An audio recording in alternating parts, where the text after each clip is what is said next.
Assalamualaikum warahmatullahi wabarakatuh. Waalaikumsalam warahmatullahi wabarakatuh. Baiklah, sebelumnya saya ucapkan terima kasih kepada Bapak Ibu dan Ibu sekalian yang telah meluangkan waktunya.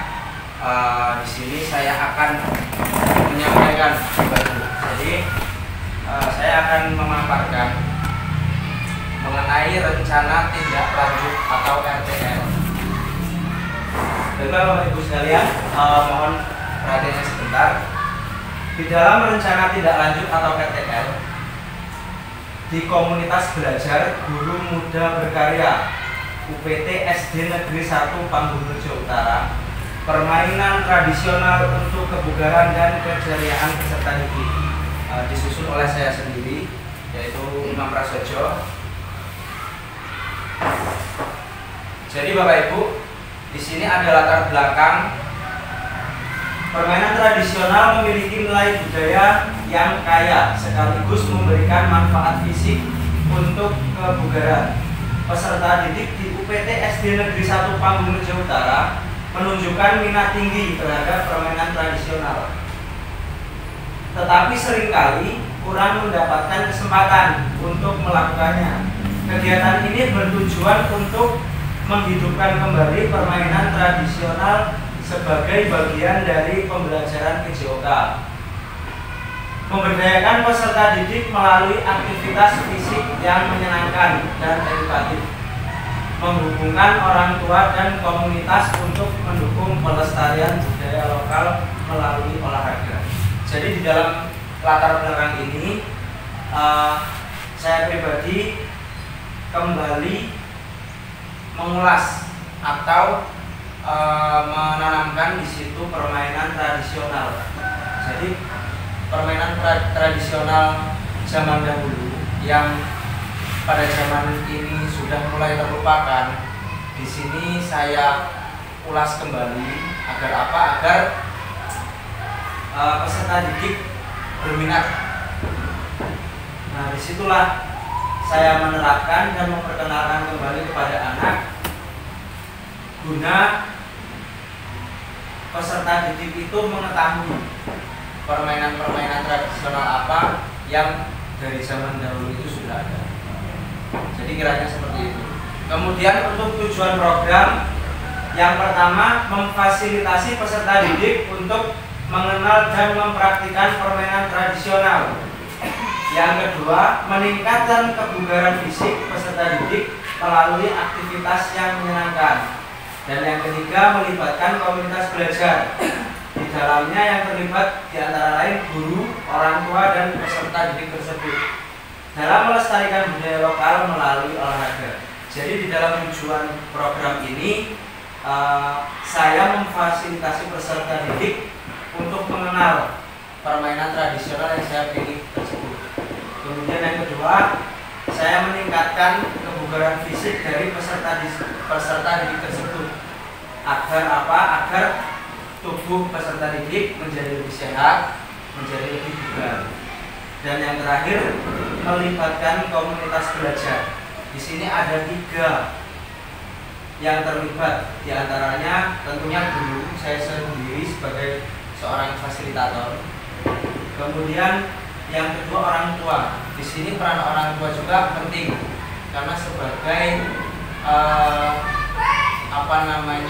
pengarah atau pendukung bagi siswa. Kemudian yang terakhir adalah peserta didik tersebut atau objeknya. Jadi peserta didik tersebutlah yang akan saya gunakan sebagai media. Kemudian capaian yang diharapkan. Capaian yang diharapkan ada 3 Bapak Ibu. Yang pertama, peserta didik memahami aturan dan manfaat permainan tradisional. Di dalam indikator kata capaian, minimal 75% peserta didik dapat menjelaskan aturan permainan tradisional.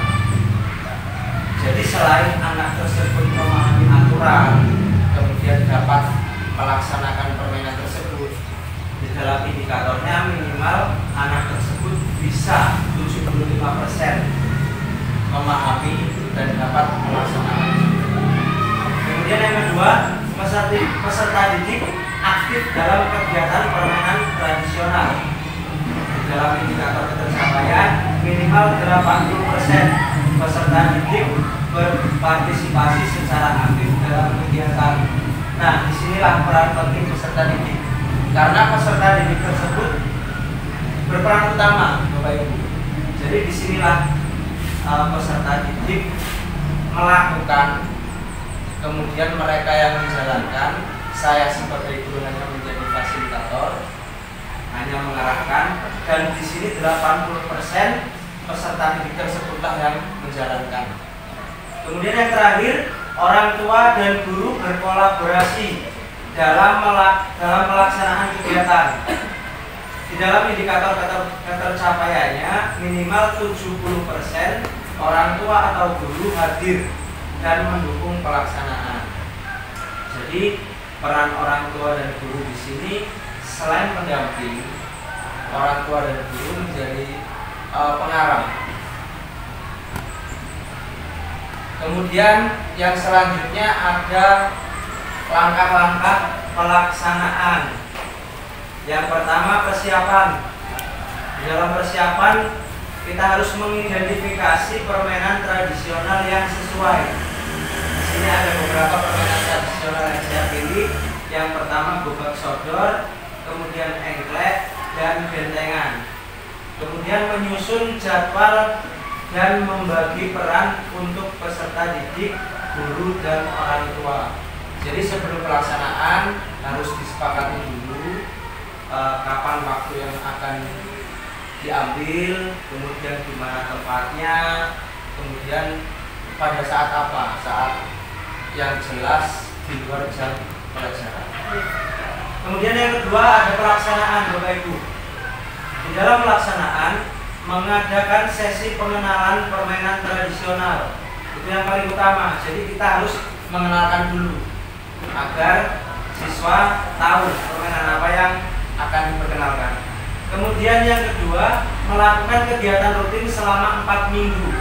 Jadi kegiatan ini akan saya jalankan secara rutin dan terjadwal. Kemudian mengintegrasikan nilai kebugaran dalam setiap permainan. Dan yang terakhir, evaluasi. Di dalam evaluasi nantinya ada observasi keterlibatan peserta didik, kemudian wawancara atau survei tentang pengalaman peserta didik dan orang tua.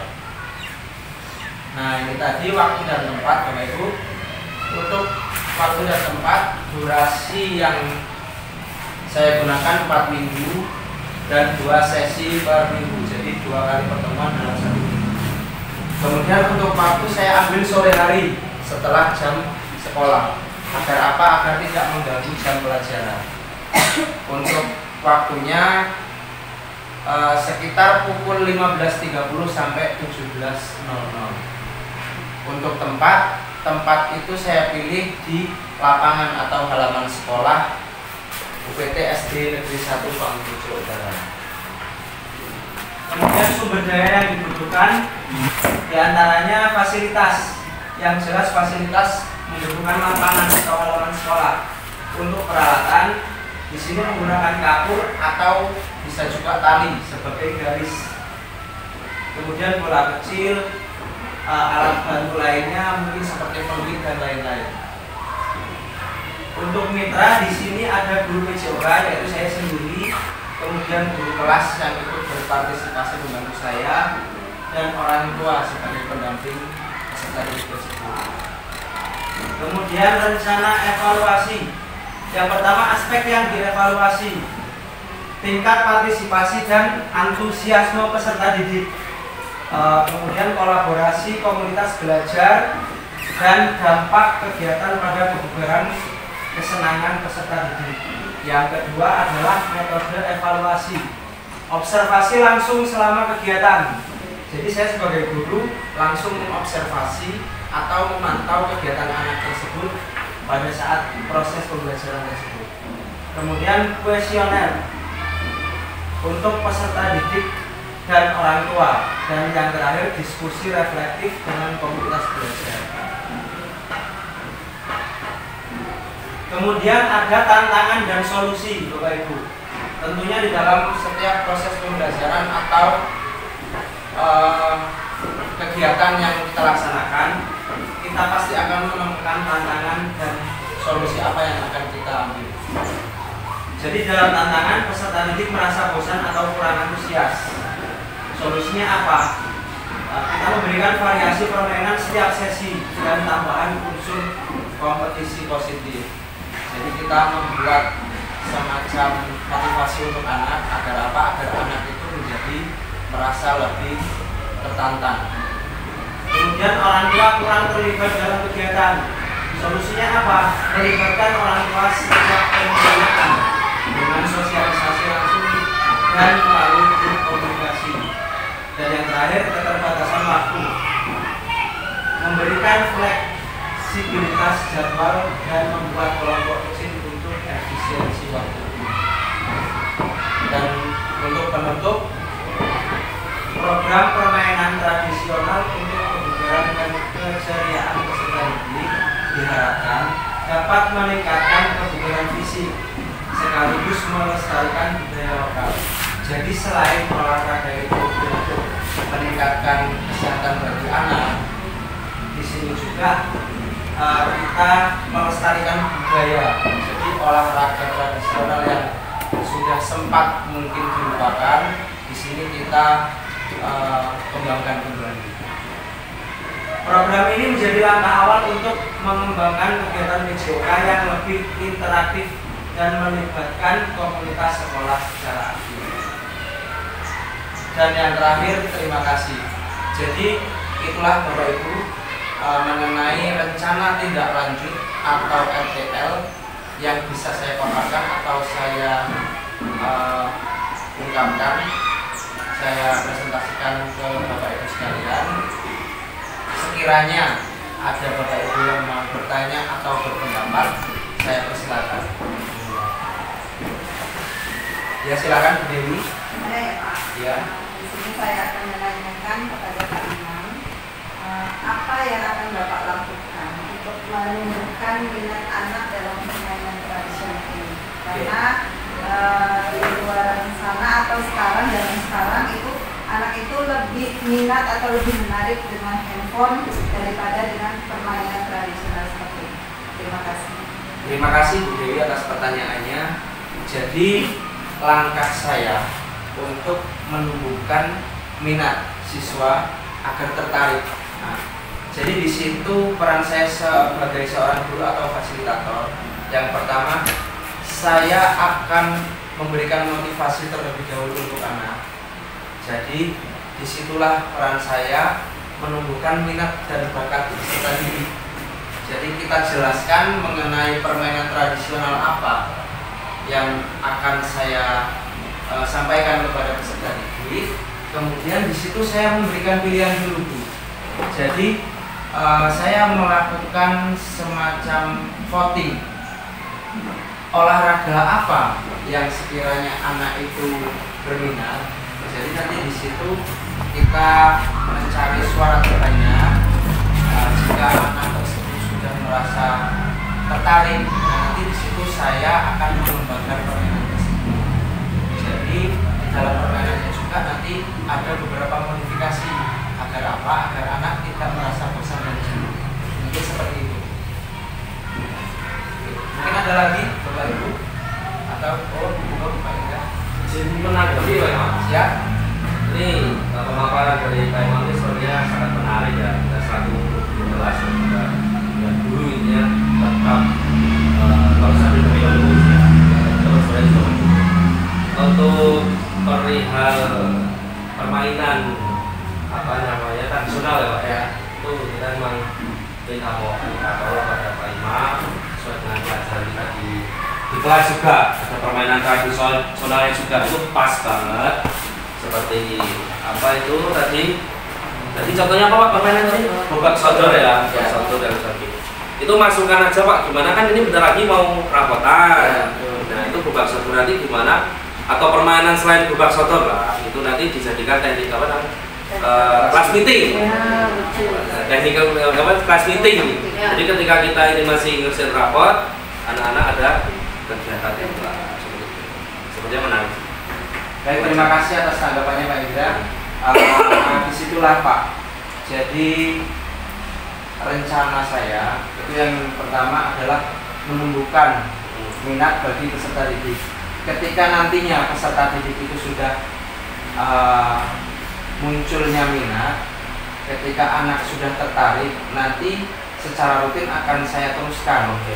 Kemudian seperti yang Pak Indra sampaikan tadi, bahwasanya saya juga akan melakukan kelas meeting Pak. Jadi kelas meeting itu diadakan setelah ulangan. Jadi di situ nantinya akan saya pertandingkan antar kelas tentunya. Untuk apa? Di situ untuk semua anak terlibat. Jadi tidak ada pembedaan. Jadi di situ nanti minat dan bakat anak akan muncul tersendiri dan saya tinggal mengarahkan.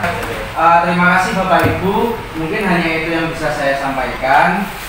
Terima kasih sekali lagi saya ucapkan karena telah meluangkan waktunya. Mungkin inilah yang bisa saya paparkan kepada Bapak Ibu sekalian.